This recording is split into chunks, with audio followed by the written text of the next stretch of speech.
Hello दोस्तों, नमस्कार। मेरा नाम है आकाश और आप लोगों का बहुत बहुत स्वागत है इस चैनल पर। उम्मीद करता हूँ कि आप लोग बहुत अच्छे होंगे। आज मैं आपको जिस जगह की कहानी सुनाऊंगा वो जगह अपने आप में इतनी रहस्यमयी है कि पूरी दुनिया की नज़र हर वक्त उसका राज जानने के बारे में लगी रहती है। आज की कहानी एरिया 51 की है। जब भी कभी पूरी दुनिया में मोस्ट सीक्रेट जगहों की बातें होती हैं तो इस जगह का नाम हमेशा ही लोगों की जुबां पर आता है और सभी जानना चाहते हैं कि आखिर इस एरिया 51 में होता क्या है। अगर अमेरिकी सरकार की बात माने तो ये जगह सिर्फ एक यूएस एयरफोर्स का मिलिट्री बेस है जो कि नेवाडा के लॉस वेगस से 134 किलोमीटर दूर स्थित है। मगर जब से इसकी शुरुआत हुई तभी से कई रहस्यमयी घटनाएं नोटिस की गई। एरिया 51 में जगह जगह पर एडवांस कैमरे और सेंसर लगे हुए हैं और कहते हैं कि अगर कोई छोटा सा खरगोश या कछुआ भी अंदर दाखिल होता है तो उन्हें पता चल जाता है। यहाँ की सिक्योरिटी इतनी खतरनाक है कि अगर आपने छुपते छुपाते कुछ भी हरकत की तो तुरंत एक एयरफोर्स का फाइटर जेट F-16 आपके ऊपर मंडराने लगेगा। हद से ज़्यादा सिक्योरिटी होने के कारण भी इसने लोगों का ध्यान अपनी तरफ खींचा। एरिया 51 को इतना सीक्रेट रखा गया कि अमेरिकी सरकार ने कई दशकों तक ये माना ही नहीं कि एरिया 51 नाम की कोई जगह है भी। मगर 2005 में फ्रीडम ऑफ इंफॉर्मेशन एक्ट के तहत इस जगह की जानकारी की मांग की गई। फ्रीडम ऑफ इंफॉर्मेशन एक्ट वैसी ही है जैसे कि हमारे देश में RTI एक्ट। तो जब इस एक्ट के तहत एरिया 51 की जानकारी मांगी गई तब जाकर पहली बार 25 जून 2013 को सेंट्रल इंटेलिजेंस एजेंसी यानी CIA ने अपनी रिपोर्ट में एरिया 51 की मौजूदगी को माना। इस जगह को लेकर पूरी दुनिया में कई थ्योरीज आई जिन्हें कि मैं आपको आगे कहानी में बताऊंगा। सबसे पहले तो लोगों के मन में ये सवाल आता है कि आखिर ये एरिया 51 है क्या और इसकी शुरुआत कैसे हुई। दरअसल इसकी शुरुआत वर्ल्ड वॉर 2 के बाद कोल्ड वॉर यानी शीत युद्ध के दौरान हुई। कोल्ड वॉर एक ऐसा वॉर था जिसमें कोई गोली, तोप या मिसाइलें तो नहीं चली, मगर उस टाइम दो देश अमेरिका और सोवियत संघ, जो कि आज रूस कहलाता है, दोनों के बीच सुपर पावर बनने की होड़ लगी थी। और ये माहौल 1945 में वर्ल्ड वॉर 2 खत्म होने के बाद से लगातार 1991 तक बना रहा। इस दौरान सोवियत संघ ने अपने आप को पूरी दुनिया, खासकर अमेरिका और यूरोपियन देशों से काट लिया था। और जब 25 जून 1950 को नॉर्थ कोरिया ने साउथ कोरिया पर हमला किया तो सोवियत संघ ने नॉर्थ कोरिया का साथ दिया। पर अमेरिका, जो कि साउथ कोरिया के साथ था, उसे रूस का नॉर्थ कोरिया का साथ देना खटक गया और उसे लगा कि इसके लिए कुछ करना होगा। अमेरिका सोवियत संघ यानी रूस की जासूसी करना चाहता था, पर क्योंकि सोवियत संघ ने अपने आप को पूरी दुनिया से अलग कर लिया था तो वहां जाकर उसकी जासूसी करना बहुत मुश्किल था। और 1950 में सैटेलाइट वगैरह जैसी भी कोई चीज अभी आई नहीं थी। तो अमेरिका ने सोचा कि अपने फाइटर जेट्स को रूस के ऊपर भेजकर और काफी बड़े बड़े कैमरों से उसकी निगरानी की जाए। मगर अमेरिका को यह डर भी था कि कहीं सोवियत संघ का एयर डिफेंस सिस्टम उनके फाइटर जेट्स को डिटेक्ट कर लेगा तो उसे मार गिराएगा और पूरी दुनिया में जासूसी करने के लिए उसकी बदनामी हो जाएगी। उसके बाद 26 नवंबर 1954 को अमेरिकी प्रेसिडेंट ड्वाइट डी आइजनहावर ने CIA डायरेक्टर एलन ड्यूलिस की अगुवाई में एक टॉप सीक्रेट प्रोजेक्ट को मंजूरी दी जिसका नाम था प्रोजेक्ट एक्वाटोन। इस प्रोजेक्ट का मकसद ये था कि एक ऐसा टॉप सीक्रेट प्लेन बनाया जाए जो कि आसमान में इतनी ऊंचाई पर उड़ सके जो सोवियत संघ की नज़र में आए बिना उस पर निगरानी कर सके। उस वक्त ज़्यादातर पैसेंजर प्लेन 10 से 20,000 फीट पर उड़ा करते थे और अगर बात करें फाइटर प्लेन्स की तो वो मैक्सिमम 40,000 फीट तक उड़ते थे। मगर उन्हें एक ऐसा प्लेन चाहिए था जो कि इन सब से ऊपर उड़ सके। उसके बाद लॉकहीड मार्टिन के इंजीनियर कैली जॉनसन को बुलाया गया और उन्हें बताया गया कि हमें एक ऐसा प्लेन चाहिए जो 70,000 फीट तक या उससे भी ऊपर उड़ सके। और बाद में उस प्लेन को नाम दिया गया U-2। कई जगह इस प्रोजेक्ट को U-2 प्रोग्राम के नाम से भी जाना जाता है। अब ये तो डिसाइड हो गया कि उन्हें एक ऐसा प्लेन चाहिए जो कि 70,000 फीट तक उड़ सके, पर क्योंकि ये एक टॉप सीक्रेट प्रोजेक्ट था और इस प्लेन को भी टॉप सीक्रेट रखना था ताकि वो दुनिया की नज़र में ना आए, इसलिए उस प्लेन को किसी आम एयरफोर्स के बेस पर टेस्ट नहीं कर सकते थे। उसे टेस्ट करने के लिए भी एक टॉप सीक्रेट जगह की ज़रूरत थी। तो 12 अप्रैल 1955 को प्रोजेक्ट डायरेक्टर रिचर्ड बिसेल और लॉकहीड इंजीनियर कैली जॉनसन की टीम ने नेवाडा के बंजर रेगिस्तानों का प्लेन से सर्वे किया। इस सर्वे के दौरान जैसे ही उनका प्लेन ग्रूम लेक के पास पहुंचा तो कहते हैं कि उस जगह को देखते ही सिर्फ 30 सेकंड के अंदर ही ये डिसाइड हो गया था कि यही वो जगह है जिसकी उन्हें तलाश थी। उसके बाद वो वहाँ उतरे और उस जगह का मुआयना किया। वो एक काफ़ी बड़ी नमक की सूखी हुई झील थी, जो कि सीमेंट जितनी सख्त, बिल्कुल प्लेन और एक प्राकृतिक रनवे थी किसी भी प्लेन को उतारने के लिए, और लगभग चारों तरफ से पहाड़ियों से ढकी थी। उसके बाद CIA ने अमेरिका के एटॉमिक एनर्जी कमीशन से बात की और उनसे ग्रूम लेक की पूरी जमीन को अधिग्रहण करने के लिए कहा और इस जगह को भी नेवाडा टेस्ट साइट से जोड़ने के लिए कहा। और आज हम इसी जगह को एरिया 51 के नाम से जानते हैं। ये बात तो आज तक क्लियर नहीं हुई कि इस जगह का नाम एरिया 51 कैसे पड़ा, मगर कई लोगों का मानना है कि जब ग्रूम लेक को नेवाडा टेस्ट साइट से जोड़ा गया तभी से उसका नाम एरिया 51 रखा गया। नेवाडा टेस्ट साइट दरअसल एक ऐसी जगह थी जिसे कि अमेरिका के एटॉमिक एनर्जी कमीशन ने अधिग्रहण कर रखा था, और वर्ल्ड वॉर 2 के दौरान जितने भी परमाणु बम के टेस्ट किए गए वो इसी जगह पर किए गए। और इस पूरे एरिया को ग्रिड में बांटा गया था जिसके अलग अलग नाम दिए गए थे, जैसे कि एरिया 15, एरिया 10, एरिया 9 और भी बहुत सारे। ग्रूम लेक का जो बॉर्डर था वो एरिया 15 और यूका फ्लैट से जुड़ा हुआ था, और एटॉमिक एनर्जी कमीशन ने जो 928 न्यूक्लियर टेस्ट किए थे उनमें से 739 टेस्ट अकेले इस यूका फ्लैट में किए थे। ग्रूम लेक का बॉर्डर एरिया 15 के साथ शेयर होने के कारण, और ग्रूम लेक जो था वो इसके बिल्कुल ऑपोजिट था, इसलिए बाद में उसका नाम एरिया 51 पड़ा। शुरुआत में इसे groom lake base, Homi airport और ड्रीमलैंड जैसे नामों से भी जाना गया। लॉकहीड इंजीनियर कैली जॉनसन ने तो इसका नाम पैराडाइज रैंच रख दिया था ताकि वहां पर काम करने वालों का इस जगह में इंटरेस्ट बढ़ा रहे। उसके बाद सिर्फ 3 महीने के अंदर ही एरिया 51 के बेस को तैयार कर लिया गया, और क्योंकि वहां पर पहले से एक नेचुरल रनवे मौजूद था इसलिए इसमें ज़्यादा वक्त नहीं लगा।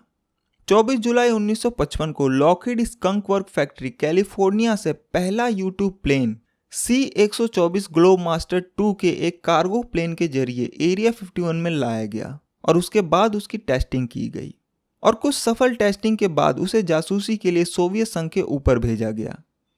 मगर यहाँ अमेरिका एक चूक कर गया। उसे लगा कि रूस का एयर डिफेंस सिस्टम इतने ऊंचे प्लेन को डिटेक्ट नहीं कर पाएगा, मगर ये उसकी भूल थी और सोवियत संघ ने उसे डिटेक्ट कर लिया, और उसे पता चल गया कि कोई जासूसी प्लेन उसके ऊपर उड़ रहा है। हालांकि कुछ सालों तक U-2 प्लेन रूस के फाइटर जेट से बचता रहा क्योंकि उसकी ऊंचाई बहुत थी, और उस वक्त रूस के पास ऐसा कोई लड़ाकू जहाज नहीं था जो इतनी ऊंचाई पर जाकर उस पर हमला कर सके। मगर आखिरकार 1 मई 1960 को सोवियत संघ की एक सरफेस टू एयर मिसाइल यानी जमीन से हवा में वार करने वाली मिसाइल ने उसे मार गिराया। उसके बाद सोवियत संघ ने यह मुद्दा पूरी दुनिया में उठाया। हालांकि U-2 प्लेन ने कैसे, किस तरीके से और कहां से रूस की जासूसी शुरू की, ये काफ़ी लंबी कहानी है, और अगर आप इस कहानी को डिटेल में जानना चाहते हैं तो कमेंट बॉक्स में नीचे कमेंट करें। U-2 प्लेन की टेस्टिंग के बाद भी एरिया 51 में बहुत सारे एडवांस और स्टेल्थ टेक्नोलॉजी के फाइटर जेट्स और प्लेन्स की टेस्टिंग होती रही, जैसे कि A-12, F-117 और F-22। ये तो थी वो सरकारी जानकारी जो कि खुद CIA ने 2013 में लोगों के बीच खुलासा किया और एरिया 51 के होने के दावों को माना, जो कि कुछ साल पहले तक उनके लिए ऐसी कोई जगह थी ही नहीं। इसके अलावा और भी बहुत सारे ऐसे दावे हैं जिन्हें सरकार आज भी मानने से मना कर देती है, जिसकी वजह से एरिया 51 और रहस्यमयी होता गया। जिनमें से कि 3 ऐसी मेन वजह है जिसने एरिया 51 को दुनिया के टॉप मोस्ट सीक्रेट जगहों में से एक बना दिया। मैं आपको उन 3 कारणों को बताऊं उससे पहले कुछ और इंटरेस्टिंग बातें जो एरिया 51 को लेकर आती रहती है वो आपको जानना जरूरी है। कहते हैं कि एरिया 51 जो हमें ऊपर से दिखाई देता है वो सिर्फ एक टिप ऑफ द आइसबर्ग है, यानी कि जितना वो जमीन के ऊपर दिखता है उससे कई गुना ज्यादा वो जमीन के अंदर है। दरअसल 4 अक्टूबर 1957 को सोवियत संघ ने अपना और दुनिया का पहला सैटेलाइट लॉन्च कर दिया था, और अब उस सैटेलाइट के जरिए वो अमेरिका और एरिया 51 पर नजर रखने लगा। तो अमेरिका के पास इस सैटेलाइट की नजरों से बचने का सिर्फ एक ही रास्ता था, और वो था अंडरग्राउंड हो जाना। कहा जाता है कि एरिया 51 के नीचे कई मंजिला इमारतें बनी हुई है और एक पूरा शहर बसा हुआ है जमीन के नीचे, और ये लगातार बढ़ता ही जा रहा है। एक और चीज जो इस जगह को बहुत इंटरेस्टिंग बनाती है वो है यहाँ पर काम करने वालों के आने और जाने का तरीका। मुझे लगता है कि हम में से जितने भी लोग हैं उन्हें सबसे ज़्यादा बोरिंग सुबह काम पे जाना और शाम को वापस आने का सफ़र लगता होगा, पर अगर आप एरिया 51 में काम करते हैं तो शायद ये आने जाने का सफ़र आपको एक अलग ही एक्सपीरियंस देगा, क्योंकि रोज़ सुबह मैकैरन इंटरनेशनल एयरपोर्ट से अपने खुद के टर्मिनल से एक वाइट कलर का प्लेन जिसपे सिर्फ एक रेड कलर की पट्टी बनी हुई है। वो वहां से एरिया 51 में काम करने वालों को प्लेन में बिठाकर एरिया 51 के बेस तक छोड़ता है और फिर शाम को वापस एरिया 51 से मैकैरन एयरपोर्ट पर। इस प्लेन पर सिर्फ एक रेड लाइन के अलावा और किसी भी एयरलाइंस का कोई भी नाम या ब्रांड नहीं है। इस प्लेन को जेनेट कहा जाता है, पर इस जेनेट का क्या मतलब है ये आज तक क्लियर नहीं है। और इसके अलावा और कोई भी प्लेन, चाहे वो पैसेंजर प्लेन हो, फाइटर जेट हो या फिर कोई ड्रोन, वो गलती से भी एरिया 51 के एयर स्पेस में दाखिल नहीं हो सकता। यहाँ तक कि आप अंतरिक्ष में भी किसी सैटेलाइट से एरिया 51 पर नज़र नहीं रख सकते। एरिया 51 में जितने भी एयरक्राफ्ट टेस्ट होते हैं उसका कोई भी पार्ट, वो चाहे सही हो या कचरा, उसे कभी भी एरिया 51 के बाहर नहीं जाने दिया जाता। उसे वहीं उसी एरिया में या तो दफना दिया जाता है या फिर जला दिया जाता है, ताकि बाहर किसी के हाथ वो टेक्नोलॉजी ना लगे। अब अगर बात करें उन 3 थ्योरीज की, तो पहली थ्योरी ये आई कि अमेरिका जो है वो एरिया 51 में चोरी छुपे दूसरे देशों के प्लेन्स को हथियाकर उनकी टेक्नोलॉजी पर रिसर्च करता है। दरअसल कोल्ड वॉर के दौरान अमेरिका ने दूसरे देशों की मदद से सोवियत संघ या कहे रूस के बहुत सारे प्लेन्स को चुराया, क्योंकि उस वक्त सोवियत संघ के जो फाइटर जेट्स थे वो टेक्नोलॉजी के मामले में अमेरिकी फाइटर जेट से कहीं आगे थे। अमेरिका ने उस वक्त कई सारे सोवियत फाइटर जेट जैसे कि मिग 21 और मिग 17 को हथियाकर सबके परीक्षण एरिया 51 में ही किए। हालांकि अमेरिका ने हमेशा इन बातों से इनकार किया और शायद इसलिए वहाँ की सिक्योरिटी इतनी हाईटेक है और वो किसी को भी आसपास भटकने तक नहीं देते। अभी हाल की ही बात करें तो सितंबर 2017 में एरिया 51 के पास एक फाइटर जेट क्रैश हुआ, जिसे कि यूएस एयरफोर्स के लेफ्टिनेंट कर्नल एरिक शल्ट्ज उड़ा रहे थे। उन्हें लगभग 2000 घंटों से भी ज़्यादा अलग अलग फाइटर जेट्स उड़ाने का एक्सपीरियंस था। पर कमाल की बात यह है कि इस क्रैश के 3 दिन बाद ये खबर न्यूज़ में आई और कभी ये नहीं बताया गया कि वो कौन सा एयरक्राफ्ट उड़ा रहे थे। मतलब कि आपके एरिया में ही वो क्रैश हुआ और उसका सारा मलबा आपके पास है, फिर भी आप ये कह रहे हैं कि हमें नहीं पता कि वो कौन सा एयरक्राफ्ट उड़ा रहे थे।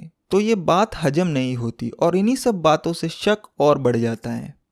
कहते हैं कि लेफ्टिनेंट कर्नल एरिक शल्ट्ज और कोई नहीं बल्कि एक रशियन जेट उड़ा रहे थे और आज भी वहाँ दूसरे देशों की टेक्नोलॉजी पे परीक्षण किया जाता है।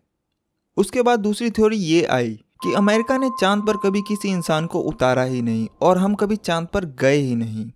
दरअसल कोल्ड वॉर यानी शीत युद्ध के दौरान अमेरिका और सोवियत संघ के बीच एक दौड़ अंतरिक्ष में भी लगी, क्योंकि उस दौरान दोनों ही देश अपने आप को बेहतर साबित करने में लगे हुए थे। और जब सोवियत संघ ने 4 अक्टूबर 1957 को अपना और दुनिया का पहला मैन मेड यानी मानव निर्मित सैटेलाइट स्पुतनिक 1 को अंतरिक्ष में भेजा, तो अमेरिका के ऊपर प्रेशर आ गया। हालांकि इसके 3 महीने और कुछ दिनों बाद ही 31 जनवरी 1958 को अमेरिका ने भी अपना पहला सैटेलाइट अंतरिक्ष में भेज दिया।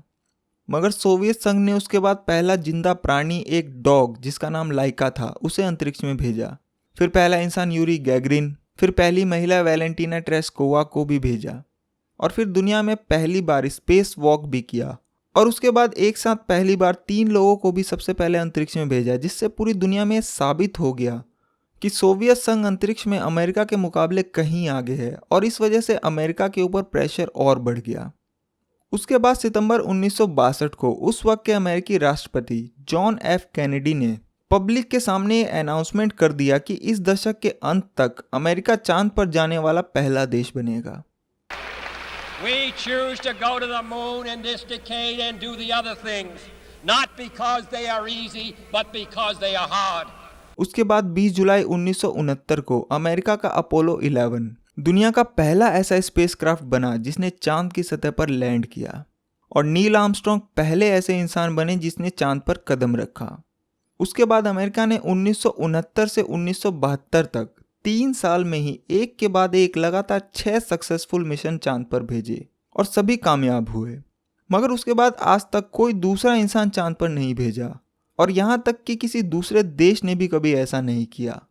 और आज लगभग 50 साल से भी ज़्यादा हो गए हैं पहले इंसान को चांद पर उतरे हुए। कई लोगों का मानना है कि चांद पर जाना सिर्फ एक धोखा था और चांद पर उतरने की जितनी भी वीडियोज या फोटोज सामने आई उन सभी को एरिया 51 में शूट किया गया था। कहते हैं कि अमेरिका के पास उस टाइम ऐसी टेक्नोलॉजी थी ही नहीं जो चांद को इंसान पर भेज सके। कोल्ड वॉर के दौरान अमेरिका ने सिर्फ अपने आप को बेहतर देश और सोवियत संघ से होड़ लगाने और उसे इस रेस में पीछे करने के लिए सारा प्लान बनाया।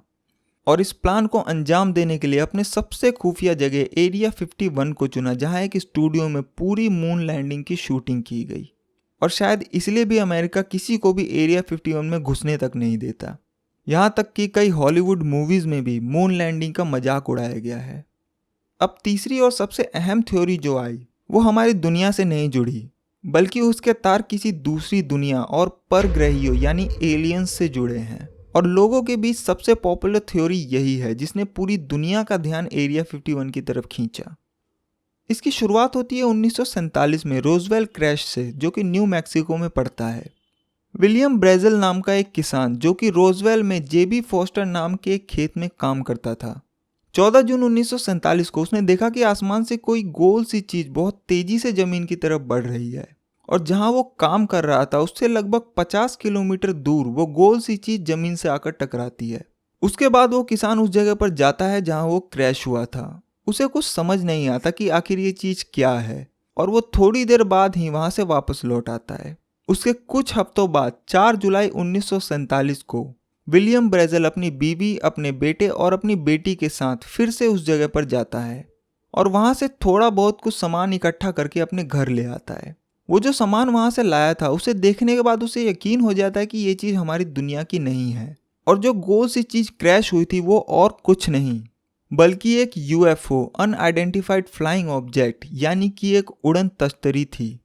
उसके बाद 7 जुलाई को वो लोकल पुलिस जॉर्ज विलकॉक्स के पास पहुंचता है और जो सामान वो उस क्रैश साइट से उठाकर लाया था उनमें से कुछ सामान उसे दिखाता है और कहता है कि शायद उसे कोई उड़न तश्तरी मिली है। फिर वो पुलिस वाला यूएस एयरफोर्स से कांटेक्ट करता है और ये खबर रोजवेल मिलिट्री एयरबेस को दी जाती है। उसके बाद उस मिलिट्री एयरबेस से एक इंटेलिजेंस ऑफिसर जेसी मार्शल को उस क्रैश साइट पर भेजते हैं और उससे कहते हैं कि वहाँ जो भी कुछ है उन सबको उठाकर मिलिट्री बेस में ले आओ। फिर जहाँ पर क्रैश हुआ था उस जगह की छोटी से छोटी चीज़ों को वहाँ से हटा लिया जाता है और उसके अगले दिन 8 जुलाई को ही इस खबर को फ्रंट पेज पर छाप दिया जाता है और उसमें साफ साफ लिखा था कि आर्मी फील्ड ऑफिसर को रोजवेल के खेत में एक उड़न तश्तरी मिली है। इस खबर के आते ही कुछ ही देर में चारों तरफ ये न्यूज़ फैल गई, मगर उसी दिन एयरफोर्स ने दोबारा एक बयान जारी किया और बताया कि हमें जो मिला है वो कोई उड़न तश्तरी नहीं बल्कि एक वेदर बलून यानी कि मौसम की जानकारी देने वाला बलून था। पर जिस तरह एक बड़ा आर्मी ऑफिसर तुरंत अपनी बात से पलट गया वो लोगों को बहुत अजीब लगा और उनके मन में एक शक भी घर कर गया। कहते हैं कि बाद में वो सारा सामान एरिया 51 में लाया गया और उस पर रिसर्च किया गया। 1978 में जेसी मार्शल, जिसे कि रोजवेल क्रैश साइट पर सारा सामान इकट्ठा करने के लिए भेजा गया था, उसका एक इंटरव्यू किया गया और उस इंटरव्यू में उसने कहा कि मुझे ये तो नहीं पता कि वहाँ जो चीज़ थी वो क्या थी, मगर मैं ये दावे के साथ कह सकता हूँ कि वो कोई मौसम की जानकारी देने वाला बलून नहीं था। मुझे वहाँ पर जो मेटल मिला था वो इतना हल्का था कि हाथों में महसूस भी नहीं हो रहा था और उसकी मोटाई सिगरेट के पैकेट में निकलने वाले फॉयल से मोटी नहीं थी, पर वो मेटल काफ़ी स्ट्रॉन्ग था, मैं उसे मोड़ भी नहीं पा रहा था और अगर आप उस मेटल पे हथौड़े से भी वार करेंगे तो वो भी वापस उछल जाएगा। मैंने अपनी पूरी ज़िंदगी में ऐसा कोई मेटल नहीं देखा था। एक एयरफोर्स ऑफिसर होने के नाते मैंने वो सभी मेटल देखे हैं जो कि किसी भी फाइटर जेट में यूज़ होते हैं और मुझे यकीन है कि वो मेटल इस पृथ्वी का नहीं था। इस इंटरव्यू को सुनने के बाद लोगों का शक एरिया 51 को लेकर और बढ़ गया।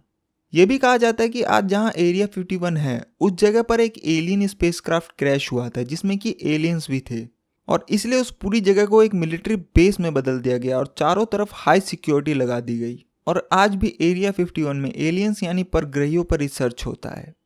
इस एलियन थ्योरी ने लोगों का ध्यान अपनी तरफ तब और खींचा जब 12 मई 1989 को बॉब लजार्ड नाम के एक साइंटिस्ट ने एक इंटरव्यू में ये बताया कि वो एरिया 51 में काम करता था और वो एरिया 51 की S4 फैसिलिटी में एक एलियन स्पेसक्राफ्ट की रिवर्स इंजीनियरिंग करके उसकी टेक्नोलॉजी को समझता था। उसने बताया कि एरिया 51 में लगभग 9 UFOs यानी उड़न तश्तरियाँ हैं और उन UFO की अपनी ही ग्रेविटी है जिसकी वजह से वो हवा में तैरती रहती है और वो जिस केमिकल एलिमेंट को फ्यूल की तरह इस्तेमाल करते हैं उसका एटॉमिक नंबर है 115। उस वक्त इस नए केमिकल एलिमेंट को अननपेंटियम नाम दिया गया। कमाल की बात यह है कि एलिमेंट 115 की खोज बॉब लजार्ड के इंटरव्यू के 14 साल बाद 2003 में हुई, जिसका नाम बाद में मैस्कोवियम रखा गया। बॉब लजार के इस इंटरव्यू और 2003 में एलिमेंट 115 की खोज के बाद दुनिया का शक और बढ़ गया कि अमेरिका कुछ तो छुपा रहा है एरिया 51 के अंदर। उसके बाद बॉब लजार ने कई और इंटरव्यू दिए जिसमें उसने खुलासा किया कि वहां पर सिर्फ उड़न तस्तरियां ही नहीं बल्कि एलियंस भी है। उसने बताया कि एक बार जब वो S4 फैसिलिटी की तरफ जा रहा था तो अचानक से उसकी नज़र साइड के कमरे की एक 9 बाय 9 इंच की खिड़की पर पड़ी और उसे लगा कि जैसे उसने कोई ग्रे कलर का एलियन देखा हो जिसका सर काफ़ी बड़ा था और हाइट लगभग 3.5 फीट थी। वो उस कमरे में 2 लोगों के बीच खड़ा था। जब उसने उसे पास जाकर देखने की कोशिश की तो 2 सिक्योरिटी गार्ड ने उसे रोक दिया और कहा कि अपनी नज़रें नीची करो और जो काम करते हो बस उसी से मतलब रखो। उसके इस इंटरव्यू ने पूरी दुनिया में भूचाल ला दिया, मगर अमेरिकी सरकार ने इनमें से किसी भी बात को मानने से साफ इनकार कर दिया। कोल्ड वॉर यानी शीत युद्ध के दौरान अमेरिका में काफ़ी सारे लोगों ने आसमान में UFO यानी उड़न तस्तरियों के देखे जाने की बात कही और जब सरकार से इस बारे में पूछा गया तो उन्होंने कहा कि ये कोई UFO नहीं बल्कि वो प्लेन्स थे जो हमने एरिया 51 में टेस्ट किए थे। और क्योंकि लोगों ने पहले कभी ऐसे प्लेन्स नहीं देखे थे इसलिए उन्हें लगा कि उन्होंने UFO देखा है। उस वक्त सिर्फ साल 1947 में रोजवेल UFO क्रैश के वक्त ही लगभग 300 से भी ज़्यादा बार लोगों ने यह बताया कि उन्होंने आसमान में उड़न तस्तरी देखी है और उस वक्त एरिया 51 का नामो निशान तक नहीं था अमेरिकी सरकार के हिसाब से। और जब इस बारे में उनसे सवाल किए गए तो उनके पास इसका कोई जवाब नहीं था। 2007 में अमेरिकी डिफेंस डिपार्टमेंट पेंटागन ने भी उड़न तस्तरी के बारे में एक टॉप सीक्रेट इन्वेस्टिगेशन किया और बाद में उन्होंने 3 वीडियोज़ रिलीज़ किए जिनमें से कि एक वीडियो बहुत ही रहस्यमय है जो कि US एयरफोर्स के पायलट द्वारा 2004 में लिया गया था। दरअसल 14 नवंबर 2004 को कमांडर डेविड फ्रेवर और लेफ्टिनेंट कमांडर जिम स्लेट जो कि पैसिफिक महासागर में अमेरिकी एयरक्राफ्ट कैरियर निमित्ज पर तैनात थे, उनको ये कहा गया कि जाकर चेक करो कि पिछले 2 हफ्तों से हमारे रेडार पर जो रहस्यमय एयरक्राफ्ट बार बार दिख रहा है वो क्या चीज़ है। और जब वो दोनों अपने फाइटर जेट से उसे ढूंढते हुए वहाँ पहुँचे तो उन्होंने देखा कि एक एयरक्राफ्ट 60,000 फीट की ऊंचाई से 50 फीट की ऊंचाई पर समुद्र के ऊपर बहुत ही तेज स्पीड से आया और फिर अचानक वहीं रुक गया और वो हवा में तैरता रहा। कभी आगे जाता तो कभी पीछे, कभी लेफ्ट तो कभी राइट। उस एयरक्राफ्ट का शेप बिल्कुल अंडाकार था और जब कमांडर ने उसे पास जाकर देखने की कोशिश की तो वो बिजली की रफ्तार से वहां से गायब हो गया। बाद में उस कमांडर ने अपने इंटरव्यू में बताया कि मैंने आज तक अपनी लाइफ में किसी भी चीज़ को इतनी तेज़ी से आगे बढ़ते हुए नहीं देखा और मुझे यकीन है कि वो हमारी दुनिया का नहीं था। इन सब चीज़ों को देखने और सुनने के बाद कभी कभी दिमाग में ये सोच आती है कि क्या वाकई में हम इंसान इस दुनिया में अकेले हैं या फिर कोई दूसरी दुनिया की चीज़ हर वक्त हम पे नज़र रखती है। और इन्हीं सब बातों को सुनने के बाद लोगों को एरिया 51 में एलियंस के होने का यकीन और बढ़ जाता है। एक और घटना जो एरिया 51 को और रहस्यमय बनाती है वो थी एक फ़ोन कॉल। दरअसल 11 सितंबर 1997 को एक radio show Coast to Coast AM में एक कॉल आया। उस शो को आर्ट बेल नाम का एक शख्स होस्ट करता था। जिसने वो कॉल किया था उसने अपना नाम तो नहीं बताया पर उसने ये बताया कि वो एरिया 51 में काम कर चुका है और अब उसके पास ज़्यादा टाइम नहीं है क्योंकि वहाँ की गवर्नमेंट उसके पीछे पड़ी है। और उसने बताया कि एरिया 51 में काफ़ी एलियंस है और सरकार इनके बारे में सब कुछ जानती है। पर अचानक से कॉल के बीच में ही रेडियो का सिग्नल गायब हो जाता है जो कि उस दिन से पहले कभी नहीं हुआ था। कई लोगों का मानना है कि अमेरिकी सरकार ने ही वो सिग्नल गायब करवाया था ताकि लोग एरिया 51 का सच नहीं जान सके। उससे 1 साल पहले साल 1996 में एरिया 51 को जोड़ने वाले एक 160 किलोमीटर के स्टेट हाईवे का नाम रूट 375 से बदलकर एक्स्ट्रा टेरेस्ट्रियल हाईवे रख दिया गया। एक्स्ट्रा टेरेस्ट्रियल का मतलब होता है कि हमारी दुनिया से बाहर की चीज़ें। इस हाईवे पर एक रेचल नाम का एक छोटा सा शहर पड़ता है जो कि कोई भी आखिरी शहर है एरिया 51 से पहले। उस पूरे शहर में एलियन से जुड़ी हुई दुकानें खुल गई, एलियन से जुड़े रेस्टोरेंट खुल गए और एलियन से जुड़ी छोटी से छोटी और बड़ी से बड़ी चीज़ें मिलने लगी। यहाँ तक कि उसे एलियंस की राजधानी तक घोषित कर दिया गया। तो एक तरफ तो सरकार एलियन से जुड़ी किसी भी बात का खंडन करती है और दूसरी तरफ अपने ही एक हाईवे का नाम बदलकर ऐसा नाम रख देती है जो कि सीधे एलियंस से रिलेट करता हो और सीक्रेट प्रोग्राम्स भी चलाती है एलियंस को ढूंढने के लिए। ये बात कुछ समझ में नहीं आती। वक्त वक्त पर एलियंस और एरिया 51 के गठजोड़ की बातें आती रहती है और पूरी दुनिया का ध्यान एरिया 51 की तरफ जाता है। मगर क्या वाकई में एरिया 51 के अंदर कोई एलियंस है या फिर सिर्फ वो एक मिलिट्री बेस है? ये बात तो सिर्फ तभी पता चलेगा जब अमेरिकी सरकार खुद चाहेगी। मुझे लगता है कि मैंने एरिया 51 से जुड़ी लगभग सारी बातों को आपको इस कहानी के जरिए बता दिया, और अगर मुझसे कोई टॉपिक छूट गया हो तो नीचे कमेंट करें। तो ये थी एरिया 51 की शुरू से लेकर अब तक की कहानी। मुझे उम्मीद है कि आप लोगों को ये कहानी पसंद आई होगी। अगर आपको कहानी पसंद आई हो तो इसे लाइक करें और कमेंट करके बताएं कि आपको कहानी कैसी लगी, और इसे ज़्यादा से ज़्यादा शेयर करें और चैनल को सब्सक्राइब करके बेल आइकन को जरूर दबाएं ताकि आप मेरी कोई भी कहानी मिस न करें। मैं आपसे मिलूंगा अगली कहानी में, तब तक के लिए अपना ख्याल रखिए। Thank you very much.